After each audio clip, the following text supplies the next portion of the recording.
This podcast is intended for mature audiences. Some listeners may find the content distressing, as episodes may include discussions of violence, human trafficking, and other forms of abuse, including emotional, psychological, sexual, financial, and physical. In many cases, names have been changed to protect those involved. Please note that the statements and opinions expressed by guests do not necessarily reflect my own. Hi, Warriors. Welcome to Beyond the Statistics, formerly 1 in 3. I'm your host, Ingrid. The term codependency is often used when describing victims of domestic violence. Too frequently, it's framed as though the victim is somehow responsible for the abuse. But the reality is, abusers exploit vulnerabilities through manipulation and coercive control, creating dependence over time. Today, I'm joined by Barb, a boundaries coach, to discuss healthy boundaries, codependency, and types of trauma that can contribute to codependent patterns. Let's begin. Hi, Barb. Thank you so much for joining me on Beyond the Statistics today. How are you doing? I'm great. Thanks again for inviting me. I'm really excited for this conversation. I think this is a very important conversation for listeners, so thank you so much for joining me. And before we get into that conversation, could you share just a little bit about yourself so we can get to know you some? Sure. My name is Barb Nangle. I'm a boundaries coach, speaker, and podcaster. I live in New Haven, Connecticut, and I grew up being terrified of public speaking, and now not only have I been podcasting for over 7 years, but give me a microphone and a stage and I am on it. And it's so wild to me that I used to be afraid of it. I remember I went to community college and then on to eventually get a master's degree, but I went part-time for a long time, and at that school you had to take speech, and I waited till the last possible moment to take it because I was so terrified. And I think I was 28 at that point in time. So just know, people, like, things can change. You can change, your fears can change. I'm right there with you. I was actually just speaking with a friend the other day about when I was, I think all the way through high school, I was almost mute. I did not like speaking to people. I was very, very much introverted, very shy. And a lot of people actually thought that I was stuck up or something because I just wasn't talkative, but it's because I was shy. Mm-hmm. And then I remember my speech actually brought me back to my speech class in college, but same thing. Yeah, and now you can't get me to stop talking. Yeah, same. I talk for a Okay, living. Yeah. so you actually have a story that I think might resonate with some listeners. It's not an intimate partner Mm-hmm. story, but it is in terms of both of you living in the same housing situation. It is a domestic Yeah. situation. Do you mind sharing some of that with us? Yeah. So, what Ingrid's referring to is the story I told her when we chatted before deciding that I would be a guest on her podcast. So, um, I am in 12-step recovery. Initially, I got there for codependence, which I will define in a few minutes in case people don't know what that is. But so, my story is that in 2015, when I was 52 years old, I hit what I call a codependent bottom. And what happened was I had invited a homeless friend from church named Dan to stay at my home during a really big snowstorm here in New Haven, Connecticut. And like, I now know that it's not normal to invite homeless friends to stay in your home. But I was like, I'm nice, that's why I did it. And so, of course, he said yes. And then he stayed another time and another time. And within a few weeks, he was practically living with me. And I soon felt trapped in my own home. This guy fucked with my head in a way I had never experienced. He made me feel like I was the problem person, that I was crazy, that I wasn't like a giving, caring person, that I was throwing him under, like all kinds of things. And so one day I'm in a therapy session and I'm talking about Dan. In the middle of a sentence, I go, "Oh my God, do you think I need to go to Al-Anon?" And my therapist says yes. And again, we'll talk about what Al-Anon is in a few minutes in case you don't know. And so I had heard of Al-Anon because like I knew people who went to 12-step recovery. Dan went to Alcoholics Anonymous, not to get sober. It was to be warm and to drink coffee. And so I went home to Google, and whatever I was looking for Al-Anon, but the word codependent came up. And I was like, wait, what? How have I never heard of this word? Because at that point in time, I had been in therapy for 37 years, not continuously, but damn close. Because I started when I was 15. I started reading self-help books when I was like 22, 23, and continue to read them voraciously to this day. I had done workshops, workbooks, seminars, spiritual, blah, blah, blah, you name it. And I'm like, how did I never hear of this word before? And it describes me. So I found that there's a 12-step fellowship called Codependent Anonymous. And I started going, and I felt a sense of relief almost immediately. I think partly from understanding there's this thing, codependence, that describes me, that other people have, that you can change this pattern, that there's a recovery pattern. And then I remember saying to someone who may have been Dan, I was like, I think I need to be reparented, but I don't know where I got that from. I think I thought I made it up. And then 6 weeks into going to CoDA, which is like the nickname for Codependency Anonymous, I went up to Cape Cod, Massachusetts to stay with a couple friends, one of whom had been in AA, Alcoholics Anonymous, for at that point 10 years. And she, every time she talked about it, she just raved about how just radically her life was transformed as a result of it. And I'm like, you're going to love this because I'm going to Codependency Anonymous. And she was like, oh, that's great. Let's see if we can find a CoDA meeting while you're here. And she couldn't, but she found an ACA meeting, which I had heard of at the time as ACOA, Adult Children Alcoholics. Never occurred to me that I would qualify for that program. Never occurred to me, why do adult children of alcoholics need a program? Now I understand alcoholism is a family disease. The drinking behavior of the alcoholic is just the tip of the iceberg of symptoms, but we tend to make it like that's the problem.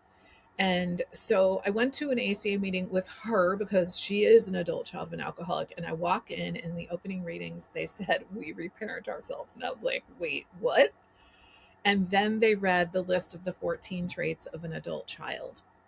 And my friend tells me I sobbed the whole meeting. I don't remember that, but I bought the literature, came home to New Haven, started going to that, going to ACA in New Haven, got into a group to do the 12 steps of the ACA 12-step workbook, continued to go to the CoDA meeting, but I just went to the meeting. I didn't do anything outside of the meeting with that fellowship, but I really dug into the program in ACA.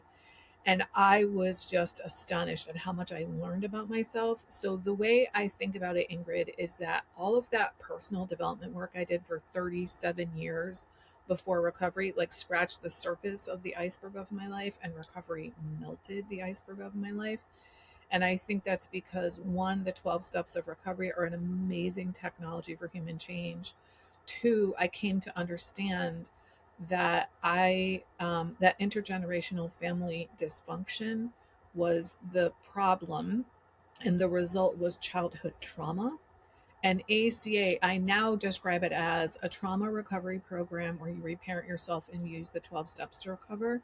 But I didn't know any of that stuff at the time. I just knew that they're describing my childhood experiences and my adult experiences and my relationship problems and my behavior patterns that many of which I didn't even see after all those decades of personal development work. And I was changing and growing, and the people around me were.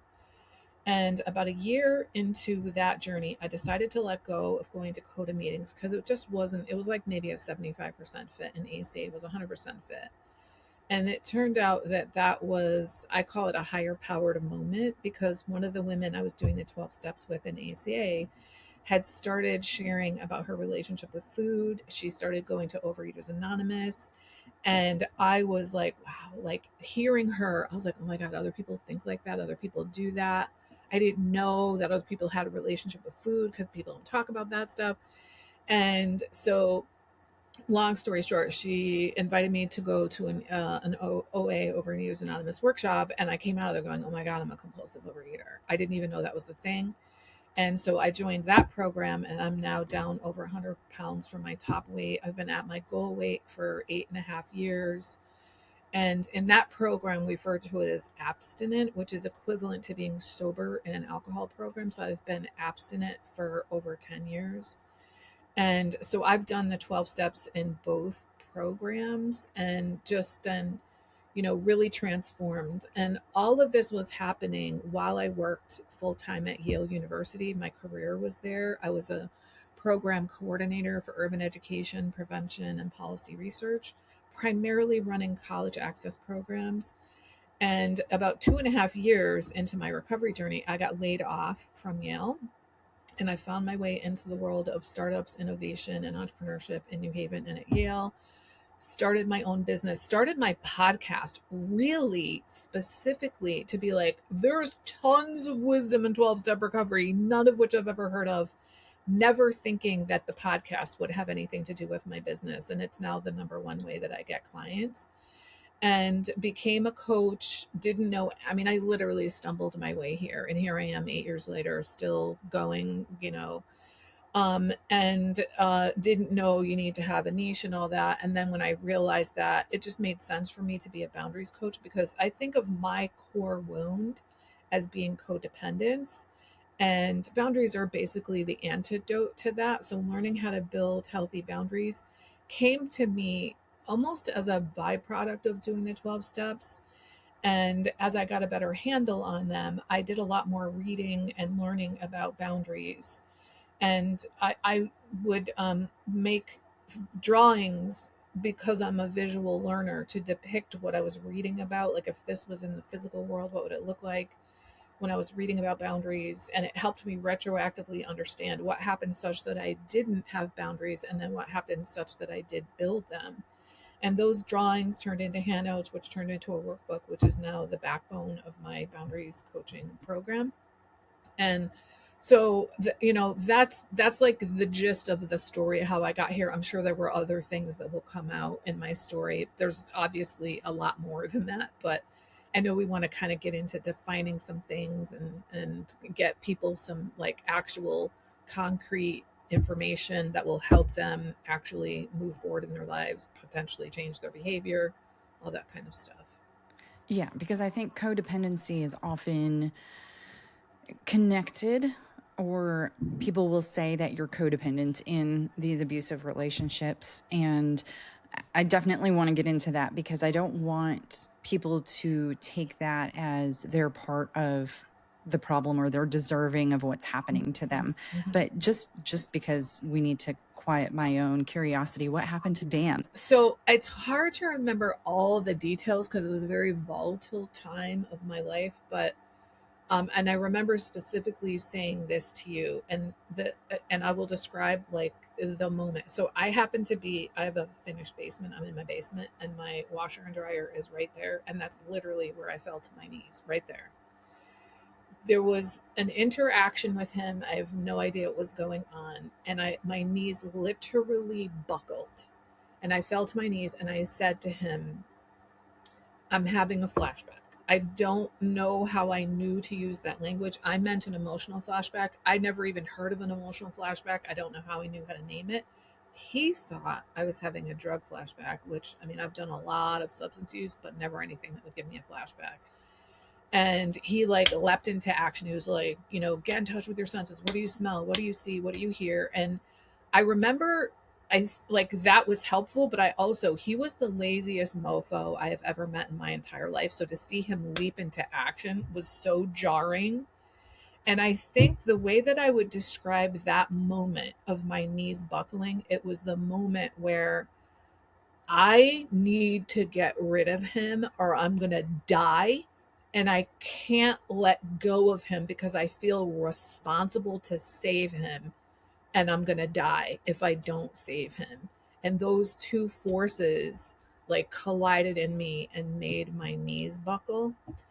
And I don't know the timeline, but I remember soon after that giving him $150 and saying, go stay in a hotel. and he left, and he came back the next day and gave me back $100 and said, this is way too much money, which says something about his like worthiness, you know. And then he left, and a mutual friend contacted me and said I drove him. I live on the New Haven Harbor, and he was from West Haven, the other side of the harbor, and I drove him over there and left him there. And then a mutual friend let me know that he was coming back and he was walking to my house. So I literally left my house for the weekend because I knew if I'm here, I'm letting him in. I knew it. So I left for the weekend, and I I don't remember. I think he never came back here again. But I will say, so I remember I met him from church. Okay, so I remember this one time while I don't know the timeline again while this is happening. He came to church one day, and now I can see I had a trauma response. I didn't know that at the time, and I remember texting my therapist, but for HIPAA reasons, she didn't keep my phone number in her phone, so she didn't know who I was. And I'm like, Dan is here in church, and blah, blah, blah, blah, blah. And I had some friends with me who kind of knew what was going on, and they sat with me, but I was literally like vibrating in my system. I was scared shitless. And I don't really remember what happened with that. But then I remember a few weeks later, after being in recovery, I was the deacon on the door, which meant I was going to be doing the scriptural reading, and I was also a greeter at the door. And when I read the scripture reading that morning, I don't have no idea what it was. I remember thinking Dan's going to be there today. I just like had this knowledge he's going to be there today. And lo and behold, I'm on the front steps, and he comes walking up, and he didn't trigger me the way that he had just a few weeks ago. I felt so like solid in myself, and so it was like it was almost like I had developed this force field around me just from the few weeks of work I'd done in recovery that repelled whatever the energy that he had that like brought me to my knees. And he looked at me, and I knew that he knew I had changed, and I never saw him again after that. I later heard from that same mutual friend that he somehow made his way to Texas, and then I later heard that he died. So I don't know the details. I can't imagine that it was a good death. I can't imagine knowing his history. But yeah. And I when I look at my history of codependence, I can't say what it is about him. Like at first, I thought it was only codependent in my romantic relationships. But then when I got into recovery and I did the steps and I looked at my life, I realized no, it's every relationship. My friends, my family, the people I volunteer with, the people that I work with, my neighbors, everybody. But it was worse in my romantic relationships. So I can't say what it was about Dan. But the way I look at him, Ingrid, is like he was an angel sent to me to hit my codependent bottom and get into recovery, change my life, and then carry the message of recovery to other people who still suffer. So I have nothing but gratitude for Dan. And just the fact that you not having a reaction that last time you saw him and that was the last time you saw him kind of reinforces that belief. Do you know if there was anything in particular that you worked on those couple of weeks that It's all helped? murky for me, and maybe it wasn't a couple weeks. I timeline, I don't know. I know the weekend that I got him out of my place was Memorial Day weekend, so that would have been 2015. Okay. Wow. That is, and I think again, so many people are going to resonate with that Mm-hmm. story because Mm-hmm. that feeling, almost like that addictive feeling, Mm-hmm. if they go, I'm going to Yeah. die. Right. And it like I think of it like I'm a food addict, and I mean I drank abusively for decades. I smoked bales of weed. I think of codependence, it's an addiction to people. And Hmm. what it's really about is safety. Because what we have done when we grow up codependent is we have learned, especially in our childhood, in order for me to be safe in this world, I need other people to be okay with me. I need their approval. I need them to not leave me, reject me, etc. And we know that that pattern worked because we made it out of childhood, but it doesn't work in adult relationships. It is not prime ground for creating healthy relationships. In fact, it's how we create unhealthy relationships. And so, we develop these patterns to protect ourselves, and then they end up sabotaging us. And so, this is, and we'll get into this later, but this is where boundaries come in because, what I've realized, I mean, I knew this for a long time, but I didn't name it. I realized, I think while I was guesting on a podcast actually last year, that creating boundaries is about creating a sense of internal safety. So rather than going to the outside world and trying to appease other people and get them to be okay with us and get their approval so we can feel okay and safe, we learn I can actually create the safety internally. And it doesn't mean you're calm all the time. It doesn't mean you never get triggered. It doesn't mean everything is peachy keen all the time. What it means is I know that I'm not going to abandon myself even when someone is upset with me. I know I'm not going to abandon myself just because I feel uncomfortable when, someone is mad at me or yells at me. I know that I will have my own back. And in the beginning, it's definitely harder, but as time goes on, like you build self-trust by giving yourself the experience of not abandoning yourself. And so when I say abandon yourself, I mean things like, let's say I set a boundary with you, Ingrid, and you're like, you're yelling at me and you're like, no, I'm not putting up with this or whatever. If I were to abandon myself when you said that, I'm abandoning the boundary that I set with you, the standard that I have for my life, and I'm letting you and your upsettedness dictate how I'm going to run my life. Or let's say I set a boundary with you and you're totally okay with it. And you're like, oh, okay, Barb, thanks for letting me know. I didn't know. But I still get flooded with guilt. And then I use that guilt almost like as an instruction, like, Barb, you've done something wrong and you have to fix it. And then I backpedal. So that backpedaling and believing that the guilt is true and real is me abandoning myself. So me creating a sense of internal safety is me doing a bunch of things. So some of it is nervous system stuff. What do I need to do to calm, soothe, catch my breath, feel safe in my body? And then also what I tell myself. So I tell myself things like discomfort does not mean danger. Her upsettedness is not an instruction for me to do anything, that I've done anything wrong. This guilt feeling is because I'm breaking a pattern. It's not because I've done something wrong. And it feels so foreign to me. It's like my identity is shifting and I feel guilty. So I had a client a few weeks ago. I'm not going to go into the details of what she was trying to keep the focus on herself and what she needed. And she was like, but I'm a helper person. And so she might as well have said, my identity is helper, right? And I said, okay, let's deconstruct your notion of what it means to be helpful. You're telling me if I do this thing, it's not good for me. It's not good for my friend. And it's also not good for my family. So to you, being helpful means I, quote, help to my own detriment, the detriment of the people around me, including my family. So I don't get to be included in the people that I'm helping. And I even have said out loud, this isn't really going to help this person. Right. So you have this distorted definition of what it means to be helpful. And, one thing I learned really early in recovery, I remember going to someone in CoDA specifically and saying, okay, I'm starting to get this idea that there's this continuum of helpfulness where on one end of the continuum, we've got kindly, helpful, functioning, healthy, behavior.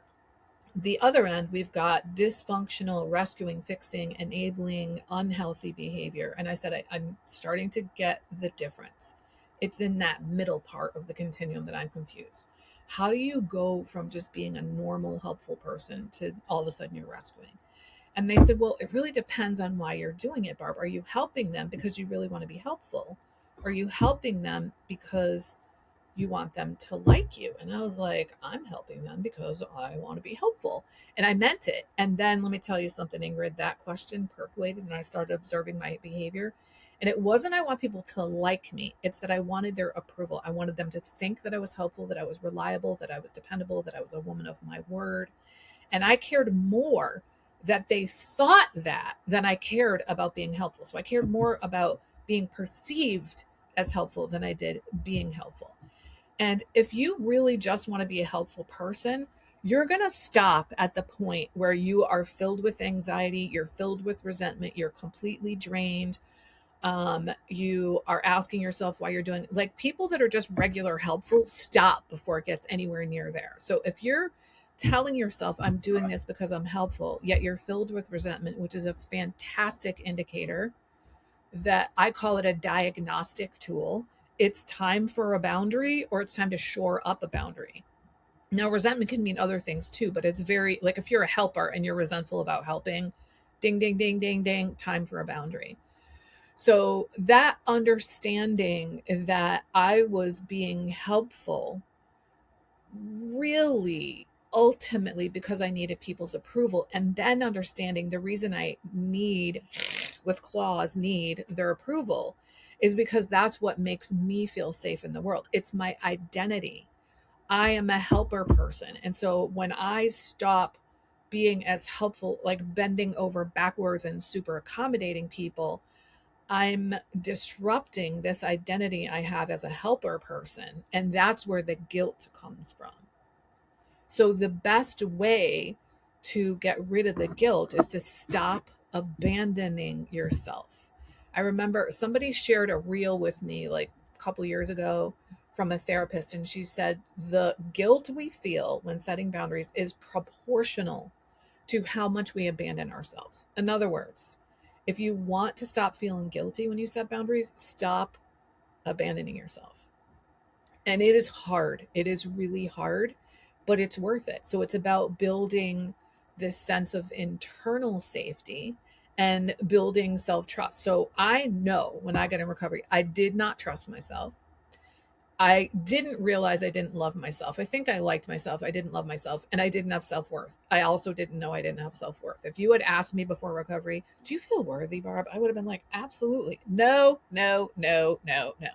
Like when I did the 12 steps and I looked at the course of my life and my patterns of behavior, it was like, that is not a woman who feels worthy. And I now have high self-worth. I truly love myself and I truly trust myself. And when I look at what happened, how did I go from not being able to do those things to being like high value, like I, feel worthy, I trust myself, I love myself. Frankly, it was the boundary building process, because what you're doing when you're building boundaries is getting to know yourself. Like, people are like, how do I know what my boundaries are? Well, let's talk about what's important to you, what matters to you. The way I do it in my coaching is I help people come up with a list of their top 5 values. And it's not just here's the name of the value, is what does that value mean to you and why is it important to you? And when you start focusing your decision making and your boundaries on your values, that's the opposite of abandoning yourself. That is you focusing on you and letting your internal compass, which is where those values bubble up from, tell you this is who I am. And we're living in a time right now, Ingrid, where a lot of people are like, what's my purpose? I need to know my purpose. I need to live on purpose. Here's your purpose. Live in alignment with what matters to you. It will not steer you wrong because those things matter to you for a reason. So that is how I've been teaching people to stop abandoning themselves for the longest time, but I wasn't calling it that. I wasn't calling it creating internal safety. And once I named it, I was like, oh my God, now that I have a name for this, it like retroactively helped me understand everything that I've been teaching and frankly experiencing, because I teach what I've experienced. And I don't know why I'm good at teaching it. Like, especially when I started my podcast, I'm like, I don't know why when I share my experience, it's helpful to people. I'm just talking, right? But it's clear to me that there's something about me talking that is helpful to people. It's, I guess, the way that I relate my experience, the fact that I'm willing to give details, vulnerable details that a lot of people would never share publicly, never mind recorded for all of history. And then also I have a way of translating my emotional experience. I'm a huge fan of metaphor. I feel like meaning sinks in so much deeper when we can connect to something through a metaphor. And there's just something about the combination of all that that somehow resonates with people. So, my job in my mission in life now is to carry the message of recovery to those who still suffer. Okay, there's so much information here. I love it, though. I love it. Okay, so I was actually thinking when you were going through the codependency, so in relation to domestic abuse, abusers want their victims to be codependent. So even if going into the relationship, you don't have this strong codependency characteristic, they're going to find out what vulnerabilities you have. They're going to exploit that to then make you dependent on them. And that's what I think the listeners to this podcast are going to be in all of these different stages. So there are going to be there's someone out there that is in an abusive relationship right now, and they have been programmed to become dependent on that person. And when you're in the throes of an abusive relationship, that may not be the right time to start setting super strong boundaries because there is a danger factor. Agreed. Yep. But so if that's you, get yourself out. That's when you can start healing yourself. And then I think that's part of the recognition, because that's so many of us, once you get out, again, before you went into this relationship, you may not have been a very huge codependent person, but now you are. Yeah. I think probably every one of us that has gotten out of an abusive relationship has a degree of codependency that was forced upon us. And that's where and that's where the cycle of violence comes in. It's essentially the cycle of turning someone into a codependent person. They slowly but surely erode your self-esteem. They slowly but surely erode your social network. They make you question your reality, and they make you, because they've eroded your self-esteem and your social network, they make you be dependent on them. And because they've made you question your reality, you never know where is the ground. Because when you, and like for me, when I think about, like, I've never been through a domestic violence, but I grew up in a home that where I had what's called a relational trauma, which I think, like, domestic violence, even if it's not physically violent, is relational trauma, because it happens in the context of a relationship over and over and over again. And for me, the worst effect of growing up with intergenerational family dysfunction is questioning my own perception. And it's bad enough when you're an adult. Can you imagine being a kid? You don't even understand how the world works, and you are, like, questioning your own perception. And if you can't trust your own judgment, then how on earth can you make decisions about what's actually good for you, what's actually safe for you? And that's what the abusers are relying on. And so I'm a sociologist by training, Ingrid. And I remember when I learned about the cycle of violence and that it's perpetuated, that's what everybody does. There's one particular path, the cycle of violence, that is repeated over and over. It's not like people sit around and go, okay, here's what you're going to do. You're going to slowly but surely, blah, blah, blah. No, it's something, like, as a social scientist, I'm like, how is that happening? Like, how is that the formula for creating a codependent person, as you're saying? But that's really essentially what it is. And so I 100% agree with you. Get the fuck out first, and then, like, get physically safe, and then learn how to slowly but surely build your self-trust, build your self-worth, build your self-love. Get clear on what matters to you, and then live as if those things matter to you. And you will, when you do that, you will not be anywhere near as susceptible, and perhaps not at all susceptible, to that kind of a relationship again. Yeah. So are there clues that you're slowly becoming codependent? That's a toughie for me to answer, because I was brought up codependent from childhood.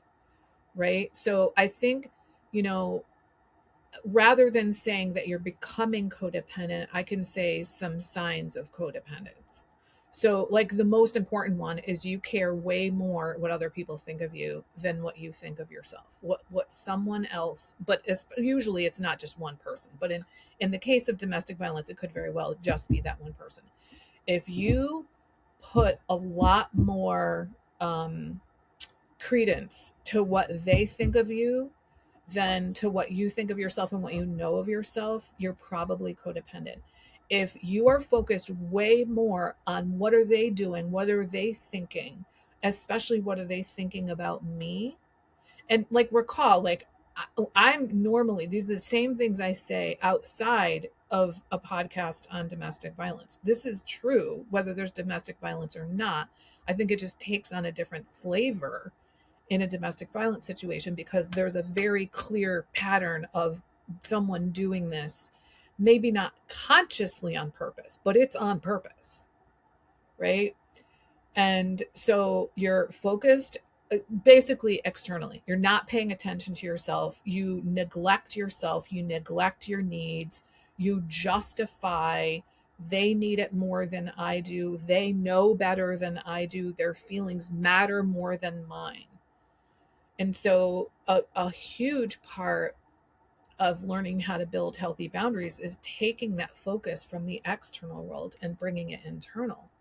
So starting to figure out what matters to me. Like I remember like being told, you need to ask yourself, Barb, what do you want or need in this situation? And I was like, what?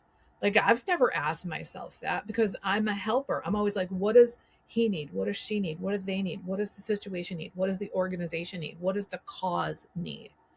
So for me to be like, what do I need? Like, I don't know. Like, why would I ask myself that? And then, so I will say, like, I talk about, I've been talking about for years, keep the focus on yourself. And I didn't understand that that was the beginning of building internal safety. And so, you know, the first way is to ask, what do I want or need? In the beginning, you will not know.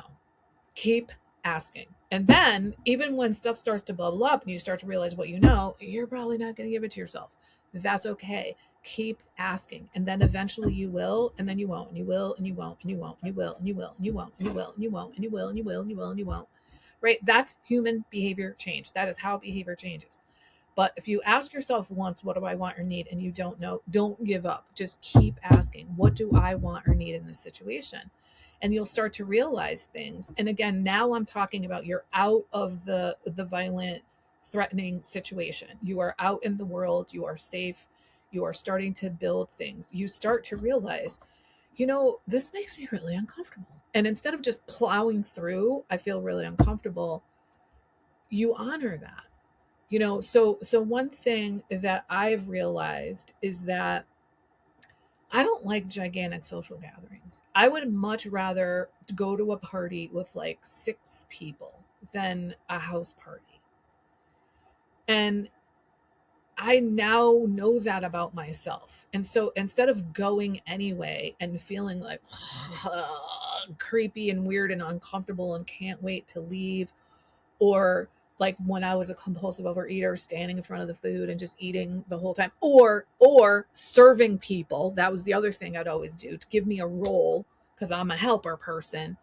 Now I'm like, you know, I'm not going to go. And I that means like when you start honoring that, you get to learn how to withstand when other people like, oh, come on, we really want you there.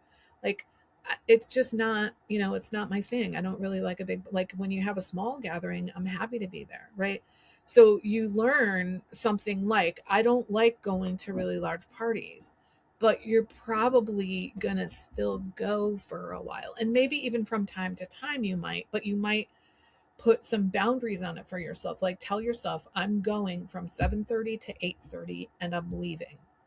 And then you honor it, right? You don't let other people say, oh, come on, stay, stay, stay, even if you're having a good time, because you know, I'm going to be completely drained when I go home. I'm going to need hours for my nervous system to settle, you know, and all that stuff. So it's getting to know yourself. Like I was such a chameleon, Ingrid, that I don't remember if I told you this in our pre-conversation, but you know, I mentioned like I former substance user here, abusive drinker till I was like in my early 40s.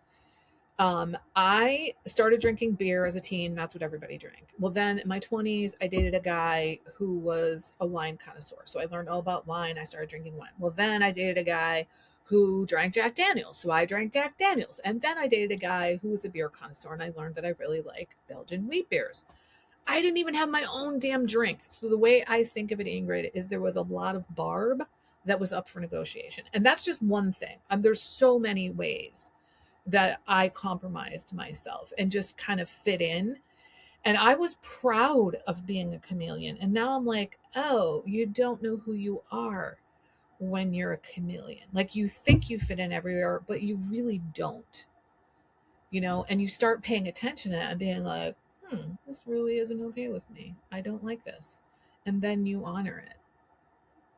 Yeah, I know who I am. I'm the not party at all, big or small. I'm the pajamas on the couch. Okay. Binging What about a some one-on-one? Netflix. Do you like Yeah, one-on-one? Like I do. I'll let myself. I definitely go into social situations, but yeah. I was actually trying to think, would I rather a big party or a small party?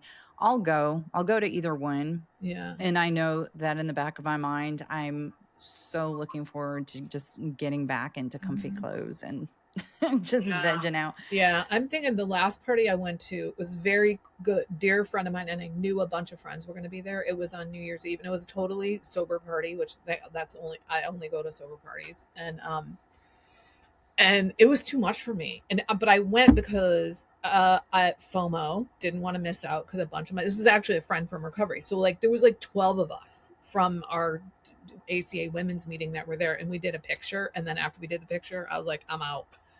And I'm like, this is not when I want to meet new people. I want to stick with my people that I know. And I went, for all those reasons, but I also didn't stay.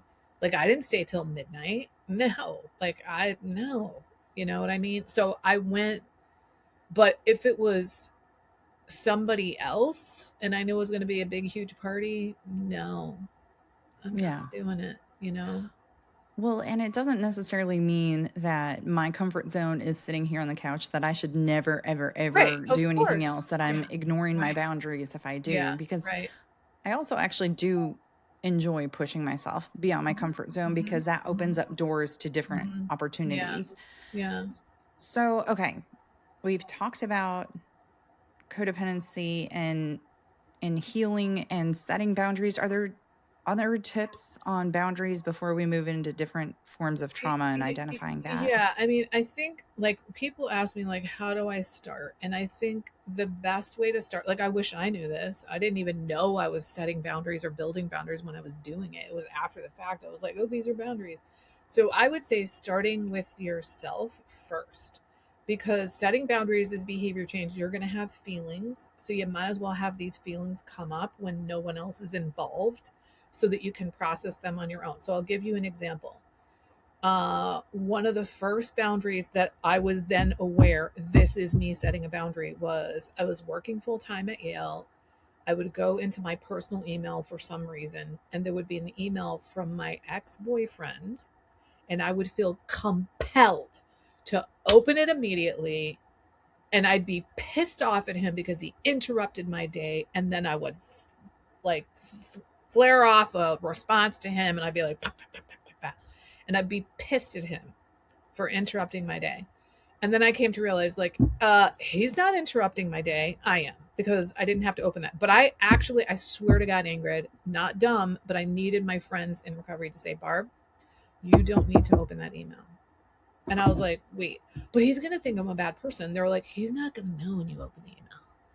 And like, okay, my pattern was so deep, and my focus on him and what he was doing, even he was my ex-boyfriend of almost a year at that point, right? And I'm more concerned with him and what he thinks, that I needed to be told, you don't have to open that email. So then I eventually got to the point where I was like, I don't have the psychic space for that. And then eventually I got to the point where, wait, I can block him. It was probably 2 years before I blocked him. I finally sent him a text, and I was like, listen, I wish you all the best. I'm not interested in any kind of a relationship with you. And it was sometime after that I realized I can block, like, stop fucking emailing me. We're not friends and we're not together. So what happened when I first like got the idea, I don't have to open that. I have all these feelings like he's going to think I'm a bad person and oh my God, blah, blah, blah, blah, blah. So you get to process those feelings on your own. There's nobody else involved. The repercussions are for you and you alone. So you get better at setting boundaries with yourself. Then you set boundaries with easygoing people. So someone who's going to be like, oh, thanks for letting me know. I didn't realize that. I'm so glad you told me. And then you get better at it. And then you start setting boundaries with more and more difficult people and situations. So you don't want to start with the boundary that is the hardest one. And then the other thing I would say, I think really important is like once you start setting boundaries with other people, do it as soon as possible. Like as soon as you know that was not okay with me, you say something. Because I used to try to wait for the right time, and like the right time never comes. There's this, I think it's a Chinese proverb, and it says, the best time to plant a tree was 30 years ago. The next best time is today. The best time to set a boundary with someone was the day you met them. The next best time is today. Right? So don't wait, because that builds up stress inside of you. And also, it's polite to just tell them as soon as you know. And it lets go of your tension. And another tip I have is be polite. And the reason I say that as a tip, Ingrid, is that I think what happens for a lot of us is we wait until we get pushed way, way, way, way, way beyond our limits and we explode. And it works. So we think, oh, that's what I have to do to set boundaries. I have to explode and be a jerk. And you actually don't. And in fact, if you do it immediately, you're much less likely to explode. So those are some of my tips for like getting started. Well, and then just because somebody doesn't match your boundary doesn't necessarily mean they're a bad person either. It just means that's your comfort level. Mm-hmm. Like I can't even think of an example, Yeah. but Yeah. that's where you don't have to be a jerk Right, either. right. And, like there's a whole host of reasons that people don't honor your boundaries. One could be they're testing you because they don't believe you because you've never been like that. Another could be they forgot because you've never been like that. Another could be they have shitty boundaries. And so it's going to be even more important for you to uphold them. And so when someone pushes back, that's not a bad sign. It's a sign, oh, they heard me. Right. And most of the time with normal people, you just say, the same thing over and over again. Like, let's just say I asked you not to put something there. Like, please don't put that there. Please don't put that there. Please don't put that there. Perhaps you didn't hear me. Please don't put that there. And hear how my voice is on an even keel. Like in the beginning, I was feeling like I was going to die inside, but I did the best that I could to keep my voice on an even keel. Because when I do that, I come across with a sense of, I sound like I'm confident, and people believe people who sound confident over people who don't. You're not asking someone, you're telling them. A boundary is you telling. It's not will you do this for me? It's please do this. Yeah, like you're talking to a kid because they're going to push boundaries all Right. the Of time. course. Yes, absolutely. And you're the adult in charge, so act like it. Yeah. Okay, so then you also talked about relational trauma. Are there different kinds of trauma? Yeah. So when I got in recovery, never even heard of relational trauma. To my understanding, trauma was what I now know they sometimes call big T trauma. And this is like the blunt trauma. You've been attacked, you've been in a hurricane, you were in a war. So that's a thing. And then relational trauma is sometimes called little T trauma. So this is, I call it like the emotional, like drip, drip, drip of emotional invalidation. It typically comes from childhood abandonment. And that can mean literal physical abandonment, like your parents left you, they died, one of your parents took off, you never met them, you were put up for adoption, you put in foster care, any of those things.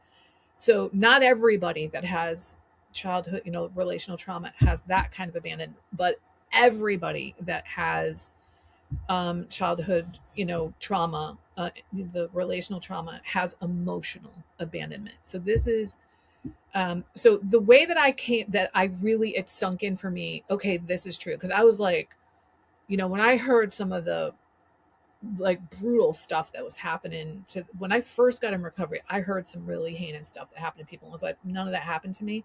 Then I heard that trauma can result from the absence of good things happening. I was like, oh, okay, that's me. And then I later heard it said trauma can result or does result from unmet needs. So if your emotional needs are not met, if you are being told, do you want me to give you a reason to cry? Or don't cry, stop being sad.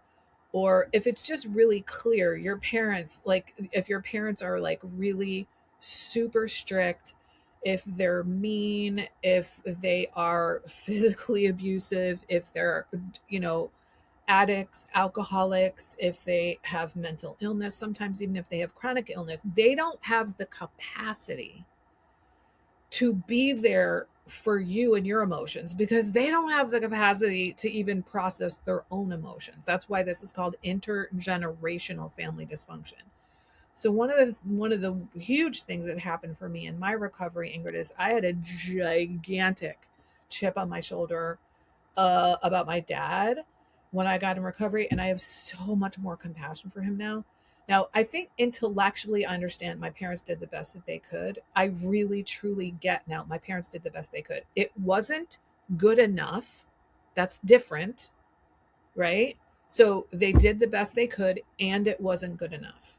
But I have compassion for them in a way that I never did before because this is intergenerational. The reason it wasn't good enough, the reason that they did the best they could and it wasn't good enough was because their parenting wasn't good enough.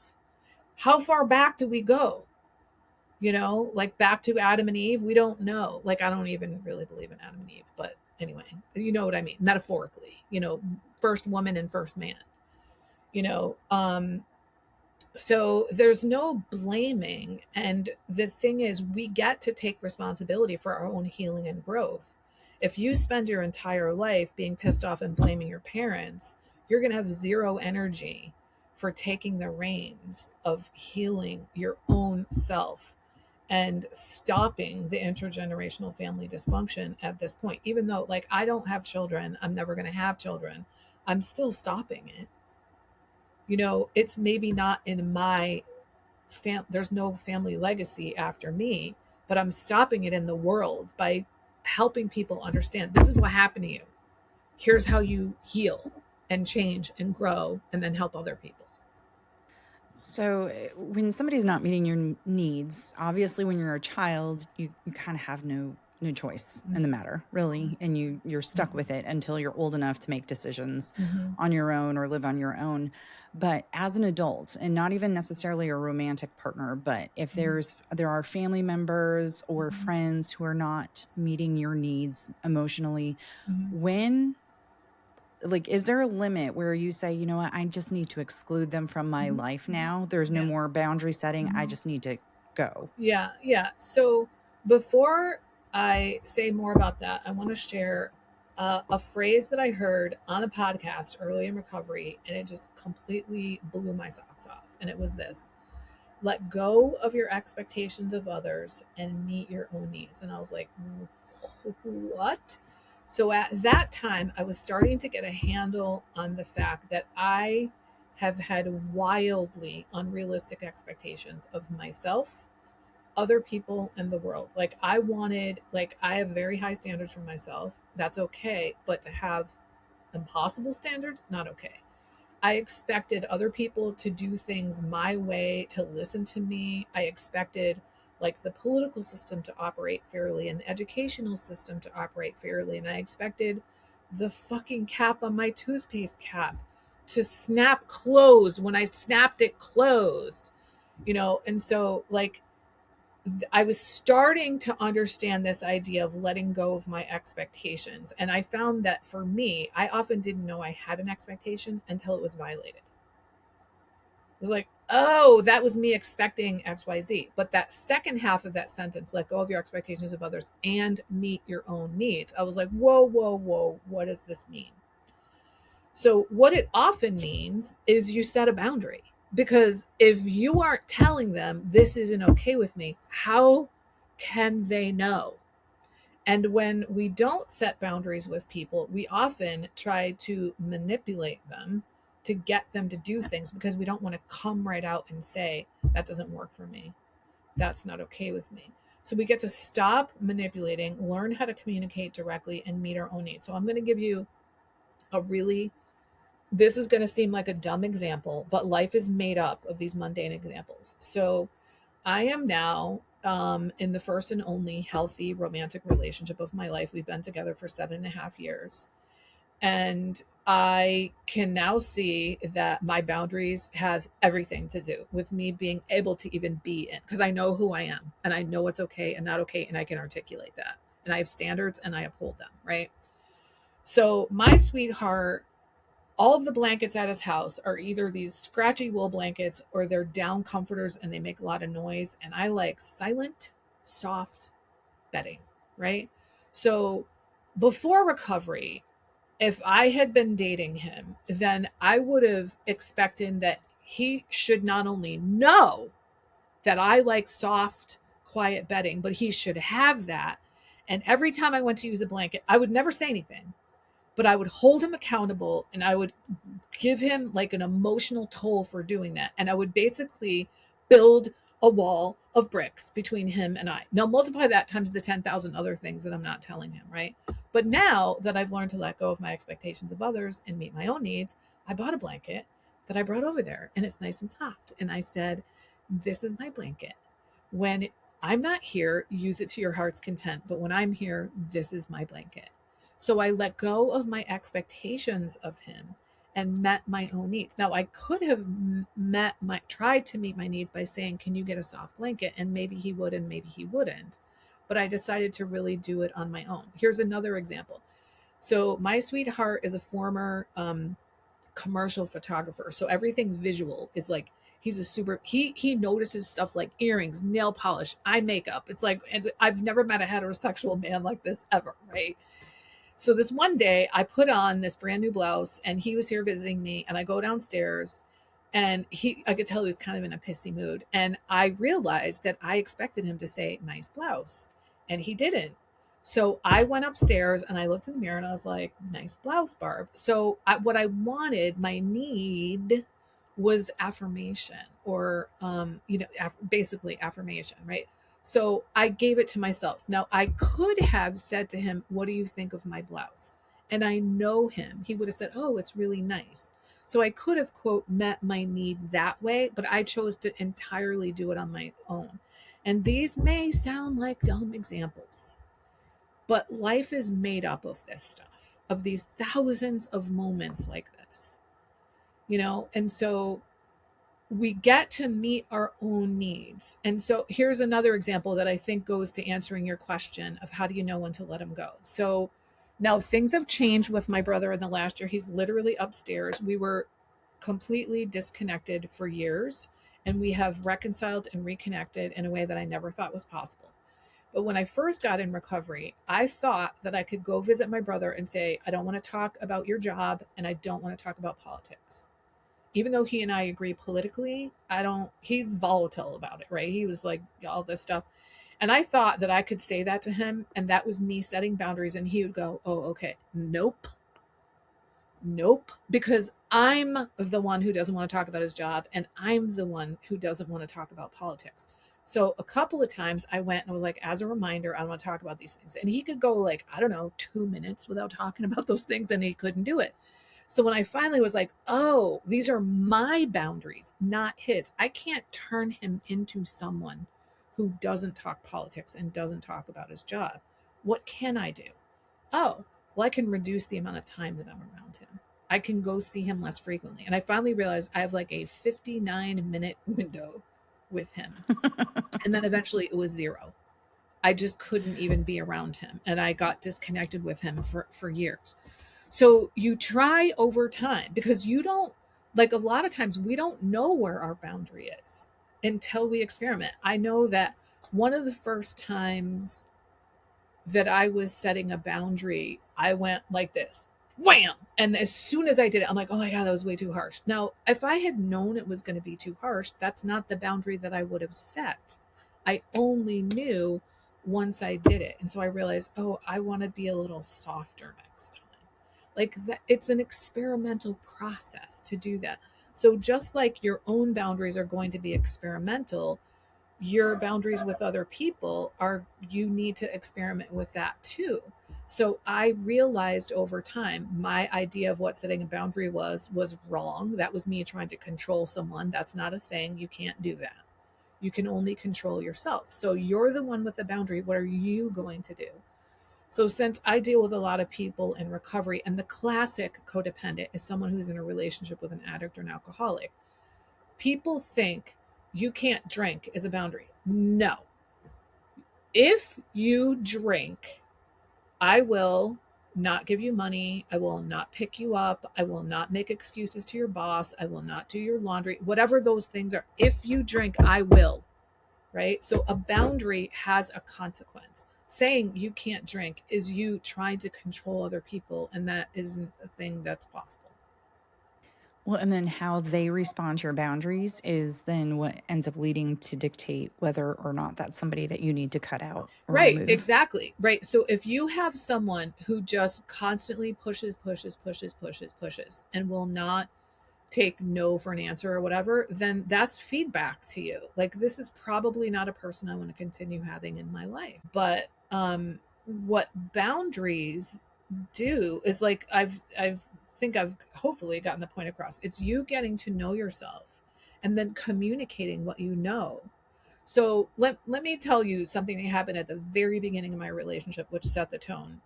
And I will also say, like, I don't know how I knew how to say this stuff, because stuff came out of me in the beginning. It's still in my relationship that I'm like, I've never said anything like that. And I think, one, I know myself, and two, I tell the truth now, whereas I've lied my whole, especially people pleasing lying.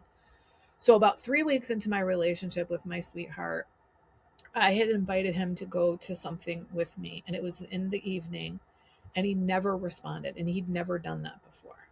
And then he responded at 10 o'clock at night after I was home from the event. And I was really upset. And so I texted him and I said, I'm feeling unsettled about the fact that you didn't respond to me until tonight. Can you help me tomorrow when I see you talk about this? I've never said anything like that in my entire life. And he was like, yes. So what I've learned is that at least heterosexual men in relationships with women actually like to be asked, can you help me with something? Right? Okay. So I sit with him and I say, I am expecting for this conversation to increase our intimacy with each other, and I hope you do too. So I don't know how I knew how to say that. It was just the truth, right? So I frame this as, this is an opportunity. Nobody's in trouble. As we processed it, what came out that he didn't even realize is that, like, I'm a busy person. I do a lot of things, and he has a chronic illness and he has to manage his energy. And like the first time he looked at my calendar, he was like, ah, like he couldn't handle it. And he was basically afraid that I was going to try to suck him into my world. But he didn't even realize that was what was going on. And he also said to me, I thought me not responding was a response. And I'm like, nope, that will not do going forward. A non-response is not a response in this relationship. And you know, that's a common thing that people say, is no response is a response. Right. It is a response, but if you're going to be in a relationship with me, you need to tell me no, not hint at no by not responding. Right. We're communicating directly in this relationship. Then I will tell you another thing. We went on a vacation, and it was the most difficult week of our entire relationship. And we also had a good time, which that in the past would not have been. But after the vacation was over, I said to him, we were getting together on this night that we always get together. And I said, can we spend like 30 minutes just kind of processing what happened this weekend? If we get to the end of 30 minutes and we're not done, we'll put a pin in it so that we can go on and have our regular evening. I don't know how I knew to say that, Ingrid. But what I did was I put a boundary around the conversation. So I let him and me know, this is not going to be a fight. This is not going to take over our lives. This is not going to go on forever. And I'm looking forward to us having our wonderful evening together. And I basically was like, I kind of turned you into my dad. And he was like, I kind of turned you into my mom. That's the gist of the conversation, right? And we both owned our shit and apologized and said, okay, in the future, here's what we're going to do. And we managed to do it in less than 30 minutes. I've never said anything like that in my life. But because I understand boundaries, it's like drawing a line about, like, my boundaries are me drawing a line around me. Like, here is the boundary. Here are the boundaries of Barb. This is what's okay and not okay with me. So those are examples of things that you can do in relationships with people. And if you are with someone who's not willing to have those conversations with you, that's probably not your person. Right. You have to communicate. You have to. Right. You have to. So I wanted to bring up one more thing before I ask you if there's anything that we haven't talked about. But when you were talking about the new blouse and you were saying little things, when I heard that, it was a huge thing because you wanted some sort of validation and you trusted yourself and had enough respect for yourself to understand that validation from yourself saying in the mirror, nice blouse, that was enough. And I think that that is something that so many people struggle with is you can look in the mirror and say, oh, that looks good, but that's still not enough. You still need somebody else to tell you. Right. And sometimes that's true. Like, I think there are some people who, like, they've swung the pendulum in all the way the other direction. Like, you don't need validation from others. Bullshit. You're a human being. The worst thing you can do to a human being is ostracize them, push them into the outside of the group, or call them other. Right. So in other words, I need some kind of validation, some kind of affirmation. You exist. You matter. Right. So to think you don't ever need outside validation from anybody, I think is bullshit. But to think I only need outside validation that's wrong. Like, you get to validate yourself. You get to use yourself as the decider of, what matters and what doesn't. And if you have people around you that will never validate you, you need to start questioning, are these the kind of people that I want to have around, or that I want to, like, have around a lot? Yeah, that's a very, very good point. Okay, so if people want to get in touch with you or learn more about you or utilize your services, how do they do that? So since you're already listening to a podcast, hop on over on this same platform, whatever it is, to my podcast. It's called Fragmented to Whole: Life Lessons from 12-Step Recovery. I have, at this moment in time, 360 episodes. They're 10 to 20 minutes. They're not long. I swear, obviously, if you don't like that, don't listen. I really only am active on LinkedIn at this point in time.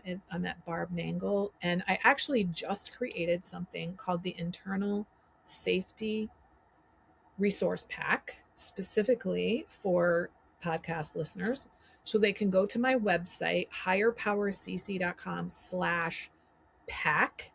And it's some of my best resources. It's a handful of podcast episodes, articles, and a couple of other, like, clickable links to other handouts that will help you. When you do that, you will get on my email list, which you can unsubscribe from if it doesn't help you. And that you'll hear about. And plus, when you're on my website, you can explore it. I have tons of free, low cost, mid cost, and I also have my high ticket Unshakable You private boundaries coaching program for people who really want long lasting, deep transformation in their patterns. But, that I would say start with higherpowercc.com/pack for the internal safety resource pack is the place to start.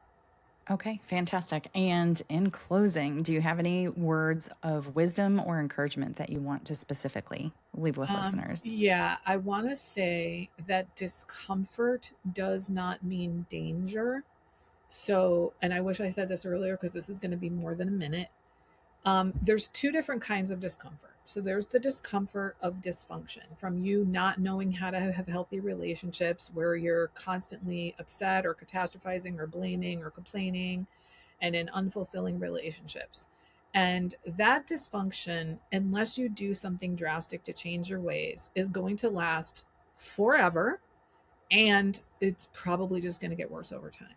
And then there is the discomfort of growth and change. So we've got the discomfort of dysfunction. We're all familiar with that. And that's the other thing, is we're familiar with it. It sucks, but we know it, right? Well, then there's this discomfort of growth and change. Like, you start setting boundaries, right? Well, the reason it's uncomfortable is because it's novel, it's new, it's foreign, right? We don't know it. But if we keep doing the new pattern, it will become familiar and will no longer be uncomfortable. And on the other side of that discomfort is healthy relationships, peace, serenity, feeling good in your own life, in your own body. So, which discomfort? Do you want the discomfort of dysfunction that's never going to end? Or do you want the finite discomfort of growth and change? It will end and there will be healing on the other side. So, when you remember that, it's a lot easier to remember is this the discomfort of dysfunction or is this the dysfunction of growth and change? And if it's the discomfort of growth and change, remember, discomfort does not mean danger. It's new and it feels like danger, but it's just because it's new, not because it's actually dangerous. I remember feeling in the beginning many, many, many times, I'm going to die. I'm going to die. Asking for help. I'm going to die. Setting a boundary. I'm going to die. What's she going to think? I'm going to die. And I didn't die. And I would actually, me and my step group started saying, I did the thing and I didn't die because we wanted to gather evidence. Oh, look, we didn't die many times. And you've never died from any of the things. So, Perfect. I love it. Well, thank you so much, Barb, for your time and all of this information. It's incredibly helpful. Oh, good. Thank you so much for inviting me. Loved your questions. Love the work that you're doing. Keep it up. And, I think you're never too old to change. It doesn't matter how dark things seem to you, things can always get better. There's a metaphor I learned when I was grieving that it may feel like you're in a cave, but it's not a cave, it's a tunnel. You just haven't gone in far enough to see that there's light coming in from the other side. I love that. Mm-hmm. Okay. Well, thank you again. You're welcome. Thank you again, Barb, for joining me today, and thank you, warriors, for listening. I've included the links Barb was referring to, as well as her Beyond the Statistics profile, in the show notes. I'll be back next week with another episode for you.